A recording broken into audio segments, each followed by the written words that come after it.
ಕುಶಾಲನಗರದ golden temple ತುಂಬಾ ಜನ ಕೇಳೇ ಇರ್ತೀರಾ. ಒಂದು ಕಾಲದಲ್ಲಿ ಚೀನಾದಿಂದ ನಿರಾಶ್ರಿತರಾಗಿ ಬಂದು ಕುಶಾಲನಗರ ಬಳಿಯ ಬೈಲುಕುಪ್ಪೆಯ ಬೆಂಗಾಡಿನಲ್ಲಿ ನೆಲೆ ನಿಂತ ಟಿಬೇಟಿಯನ್ನರು ಇವತ್ತು ಆ ಸ್ಥಳವನ್ನ ಅಭಿವೃದ್ಧಿಗೊಳಿಸಿ ವಿಶ್ವ ಮಟ್ಟದಲ್ಲಿ ಗಮನ ಸೆಳೆಯುವಂತೆ ಮಾಡುವಲ್ಲಿ ಯಶಸ್ವಿಯಾಗಿದ್ದಾರೆ. ಹಾಗಾದ್ರೆ ಗೋಲ್ಡನ್ ಟೆಂಪಲ್ನಲ್ಲಿ ಏನೇನು ವಿಶೇಷತೆ ಇದೆ ನಾನು ತಿಳಿಸ್ಕೊಡ್ತೀನಿ. ಅಶ್ವಮಂದಿರದಲ್ಲಿ ನಾನು ಡಯಾನಾ ಕೂರ್ಗ್. ಸಾವಿರಾರು ಪ್ರವಾಸಿಗರ ಫೇವರಿಟ್ ಗೋಲ್ಡನ್ ಟೆಂಪಲ್ ಮೈಸೂರು ಜಿಲ್ಲೆಯಿಂದ ಸುಮಾರು 88 ಕಿಲೋಮೀಟರ್ ದೂರದಲ್ಲಿರುವ ಬೈಲುಕುಪ್ಪೆಯಲ್ಲಿದೆ. ಟಿಬೇಟ್ ನಿರಾಶ್ರಿತರ ಶಿಬಿರವು ಸ್ವರ್ಣ ದೇಗುಲ ಸೇರಿದಂತೆ ಸುಮಾರು 17ಕ್ಕೂ ಹೆಚ್ಚು ವಿವಿಧ ದೇಗುಲಗಳನ್ನ, ಧ್ಯಾನ ಕೇಂದ್ರಗಳನ್ನ, ಸನ್ಯಾಸಿಯರ ಬೌದ್ಧ ವಿಹಾರ, ಬೌದ್ಧ ಭಿಕ್ಷುಗಳ ಮಹಾವಿದ್ಯಾಲಯ, ಹಾಸ್ಪಿಟಲ್ಸ್, ಬೌದ್ಧ ವಿಹಾರದ ಸುತ್ತ 1300 ಪ್ರಾರ್ಥನಾ ಚಕ್ರಗಳು, 8 ಸ್ತೂಪಗಳು ಹಾಗೆ ತನ್ನದೇ ವೈಶಿಷ್ಟ್ಯತೆಯಿಂದ ಪ್ರವಾಸಿಗರನ್ನ ಸೆಳೀತಾ ಇದೆ. ಈ ಸ್ವರ್ಣ ದೇಗುಲ ಟಿಬೇಟ್ ದೇಶದ ಸಂಪ್ರದಾಯಗಳಿಗೆ ತಕ್ಕಂತೆ ನಿರ್ಮಾಣಗೊಂಡಿದೆ. ಪರಮ ಪೂಜ್ಯ ಪನೋರಿನ್ ಪೋಚೆಯವರು ಇದನ್ನ 1995ರಲ್ಲಿ ಆರಂಭಿಸುತ್ತಾರೆ. 1999ರಲ್ಲಿ ಪೂರ್ಣಗೊಳಿಸುತ್ತಾರೆ. 4 ವರ್ಷಗಳ ಸತತ ಪರಿಶ್ರಮದಿಂದ ಆಕರ್ಷಕ ವೈಶಿಷ್ಟ್ಯಪೂರ್ಣವಾಗಿ ನಿರ್ಮಿಸುವಲ್ಲಿ ಪೆನೋರಿನ್ ಪೋಚೆಯವರ ಸಾಧನೆ ಸ್ಮರಣೀಯ. ಬೈಲುಕುಪ್ಪೆಗೆ ತೆರಳುವ ಪ್ರವಾಸಿಗರನ್ನ ಸೆಳೆಯುವ ಸ್ವರ್ಣ ದೇಗುಲ ಮನಸ್ಸಿಗೆ ಹೊಸ ಅನುಭವವನ್ನ ನೀಡಿ ನಮ್ಮಲ್ಲಿದ್ದ ದುಃಖ, ದುಗುಡ, ದುಮ್ಮಾನಗಳು ಮಾಯವಾಗಿ ಮನಸ್ಸು ಉಲ್ಲಾಸದಿಂದ ತೇಲಾಡುವಂತೆ ಮಾಡುತ್ತೆ. ದೇವಾಲಯದ ಬಳಿ ಸುಂದರ ಉದ್ಯಾನವನವಿದ್ದು ಇಲ್ಲಿ ಕುಳಿತು ಪ್ರವಾಸಿಗರು ವಿಶ್ರಾಂತಿ ಪಡ್ಕೊಳ್ಬಹುದು. ಒಟ್ಟಾರೆ ಬೈಲುಕುಪ್ಪೆಯ ಟಿಬೇಟ್ ನಿರಾಶ್ರಿತರ ಶಿಬಿರವು ಒಂದು ಮಿನಿ ಟಿಬೇಟ್ ದೇಶದಂತೆ ಗೋಚರಿಸುವುದರಲ್ಲಿ ಸಂದೇಹನೇ ಇಲ್ಲ. ಹೀಗಾಗಿ ಇಲ್ಲಿಗೆ ದಿನಂಪ್ರತಿ ಸಾವಿರಾರು ಪ್ರವಾಸಿಗರು ಭೇಟಿಯನ್ನ ನೀಡುತ್ತಿರ್ತಾರೆ. ಸ್ವರ್ಣ ದೇಗುಲವು ಉತ್ಕೃಷ್ಟವಾದ ಶಿಲ್ಪಕಲೆಯಿಂದ ಕೂಡಿದ ಮಂದಿರವಾಗಿದ್ದು ಕಲೆಗೆ ಚಿನ್ನದ ಲೇಪನ ಮೆರುಗು ನೀಡುತ್ತೆ.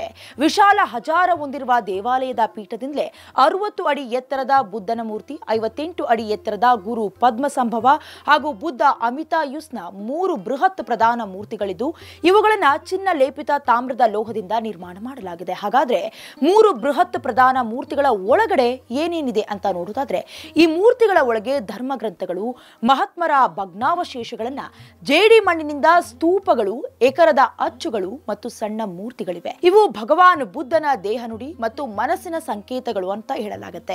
ಇವುಗಳನ್ನ ಪೂಜಿಸಿದ್ರೆ ಮನಸ್ಸಿನಲ್ಲಿ ನಂಬಿಕೆ, ಶಾಂತಿ, ವಿವೇಕ, ಪ್ರೀತಿ, ದಯೆ ಮತ್ತು ಅನುಕಂಪಗಳು ಮೂಡಿ ನಮ್ಮ ಕಲ್ಮಶ ಮನಸ್ಸು ಶುದ್ಧಗೊಳ್ಳುತ್ತೆ ಎಂಬ ನಂಬಿಕೆ ಇದೆ. ಇನ್ನು ದೇವಾಲಯದ ಗೋಡೆಗಳ ಇಕ್ಕೆಲದಲ್ಲಿ ಏನೇನು ಕಾಣಬಹುದು ಅನ್ನೋದನ್ನ ನೋಡೋದಾದ್ರೆ ದೇವಾಲಯದ ಗೋಡೆಗಳಲ್ಲಿ ಪ್ರಧಾನ ಮೂರ್ತಿಗಳ ಇಕ್ಕೆಲೆಗಳಲ್ಲಿ ಜೋಗ್ ಬನ್ರವರ ಬೋಧನೆಗಳನ್ನ ಆಚರಿಸಿ ಮಹಾಸಿದ್ಧಿ ಪಡೆದ ಗುರು ಪದ್ಮ ಸಂಭವರ 25 ಶಿಷ್ಯಂದಿರಗಳನ್ನ, ಅಲ್ಲದೆ ಬೃಹತ್ ಮೂರ್ತಿಗಳ ಹಿಂದೆ ಕಾಣಿಕೆಯ ದೇವತೆಗಳನ್ನ ಕಾಣಬಹುದು. 3ನೆಯ ಅಂತಸ್ತಿನ 2 ಕಡೆ ಜೋಗ್ಚಿನ್ ಅವರ 12 ಮಹಾಮಹಿಮೆ ಗುರುಗಳನ್ನ ಪ್ರತಿನಿಧಿಸಿದ್ರೆ 2ನೇ ಅಂತಸ್ತಿನ ಚಿತ್ರಗಳು ಪಾಲ್ಯುಲ್ ಸಂಪ್ರದಾಯದ ಸಿಂಹಾಸನಾಧೀಶರನ್ನ ಮತ್ತು ಜ್ಞಗ್ಮ ಸಂಪ್ರದಾಯದ ಮಹಾಮಹಿಮ ವಿದ್ವಾಂಸರನ್ನ ಹಾಗೆ ಶ್ರೇಷ್ಠ ಬೋಧಕರನ್ನ ಪ್ರತಿನಿಧಿಸುತ್ತೆ. ಹಾಗಾದ್ರೆ ಮೊದಲನೇ ಅಂತಸ್ತಿನ ಗೋಡೆಯಲ್ಲಿ ಯಾವ್ಯಾವ ಚಿತ್ರಗಳಿದೆ ಅಂತ ನೋಡೋದಾದ್ರೆ ಮೊದಲನೇ ಅಂತಸ್ತಿನ ಗೋಡೆಯಲ್ಲಿ ತಾಂತ್ರಿಕ ಬೌದ್ಧ ಧರ್ಮದ ಪ್ರಭಾವದ ಚಿತ್ರಗಳಾದ ಲಾಮಾ, ಏಡಂ ಮತ್ತು ಢಾಕಿನಿ ಎಂಬ 3 ದೇವತೆಗಳನ್ನ ಕಾಣಬಹುದು. ಅಲ್ಲದೆ ಇಲ್ಲಿ ದೇವತೆಗಳನ್ನ ಉಗ್ರ ರೂಪದಲ್ಲಿಯೂ ಹಾಗೂ ಸಂಗಮ ರೂಪದಲ್ಲಿಯೂ ಚಿತ್ರಿಸಲಾಗಿದ್ದು ಶಾಂತ ದೇವತೆಗಳು ರೇಷ್ಮೆ ವಸ್ತ್ರಗಳನ್ನ ಮತ್ತು ಅಮೂಲ್ಯ ಲೋಹ ಹರಳುಗಳನ್ನ ಧರಿಸಿದ್ರೆ ಉಗ್ರ ಸ್ವರೂಪದ ದೇವತೆಗಳು ಚರ್ಮ ಮತ್ತು ಮೂಳೆಯ ಆಭರಣಗಳನ್ನ ಧರಿಸಿರುವುದು ಕಂಡು ಬರುತ್ತೆ. ಇಲ್ಲಿರುವ ದೇವತೆಗಳನ್ನ ರೂಪಿಸಿರುವ ರೀತಿಗಳು ಮನುಷ್ಯನ ಮನಸ್ಸಿನ ಸ್ತರಗಳನ್ನ ತೋರಿಸ್ತವೆ. ದೇವಾಲಯದ ಹೊರಭಾಗದಲ್ಲಿ ಎಷ್ಟು ಸ್ತೂಪಗಳಿವೆ ಅಂತ ನೋಡೋದಾದ್ರೆ ದೇವಾಲಯದ ಹೊರಭಾಗದಲ್ಲಿ 8 ಸ್ತೂಪಗಳನ್ನ ನಿರ್ಮಿಸಲಾಗಿದ್ದು ಅವುಗಳಲ್ಲಿ ಭಗವಾನ್ ಬುದ್ಧನ ಜನ್ಮಸ್ಥಳ ಲುಂಬಿನಿ, ಜ್ಞಾನೋದಯವಾದ ಸ್ಥಳ ಬುದ್ಧಗಯ, 4 ಮಹತ್ತರ ಸತ್ಯಗಳನ್ನ ಬೋಧಿಸಿದ ಸ್ಥಳ ವಾರಾಣಸಿ, ಪವಾಡಗಳನ್ನ ಪ್ರದರ್ಶನ ಮಾಡಿದ ಸ್ಥಳ ಶ್ರಾವಸ್ತಿ, ಬುದ್ಧನು ತಮ್ಮ ಸ್ವರ್ಗದಲ್ಲಿರುವ ಮಾತೃಶ್ರೀ ಅವರಿಗೆ ಜ್ಞಾನ ಪ್ರದಾನ ಮಾಡಿ ಸ್ವರ್ಗದಿಂದ ಹಿಂತಿರುಗಿಸಿದ ಸ್ಥಳ ವೈಶಾಲಿ, ಬುದ್ಧನು ಸಂಘದಲ್ಲಿ ದೇವದತ್ತ ಮತ್ತು ಅವನ ಸಂಬಂಧಿಗಳು ಮಾಡಿದ 2 ಗುಂಪುಗಳ ನಡುವೆ ಸಂಧಾನ ನಡೆಸಿ ಒಂದುಗೂಡಿಸಿ ಮತ್ತೆ ಸಂಘಕ್ಕೆ ಸೇರಿಸಿದ ಸ್ಥಳ ರಾಜಗೃಹ, ಬುದ್ಧನು ಭಕ್ತರ ಕೋರಿಕೆಯ ಮೇರೆಗೆ ತಮ್ಮ ಜೀವಾವಧಿಯನ್ನ 3 ತಿಂಗಳು ಮುಂದೂಡಿದ ಸ್ಥಳ ವೈಶಾಲಿ, ಬುದ್ಧನು ನಿರ್ವಾಣ ಹೊಂದಿದ ಸ್ಥಳ ಕುಶಿನಗರವನ್ನ ಕೆತ್ತಲಾಗಿದೆ.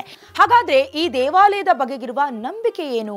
ಪ್ರವೇಶ ದ್ವಾರದಿಂದ ಆರಂಭವಾಗಿ ದೇವಾಲಯಕ್ಕೆ ಸುತ್ತುವರೆದುಕೊಂಡು ಸುಮಾರು 1300 ಪ್ರಾರ್ಥನಾ ಚಕ್ರಗಳಿದ್ದು ಈ ಪ್ರಾರ್ಥನಾ ಚಕ್ರಗಳನ್ನ ಭಕ್ತಿಯಿಂದ ಪ್ರದಕ್ಷಿಣೆ ಮಾಡಿ ಅವುಗಳನ್ನ ಬಲಭಾಗದಿಂದ ತಿರುಗಿಸಿದ್ರೆ ನಾವು ರೋಗ ರುಜಿನಗಳಿಂದ ಮುಕ್ತಿಗೊಂಡು ಜೀವನ ಪಾವನ ಆಗುತ್ತೆ ಎನ್ನುವ ನಂಬಿಕೆ ಇದೆ.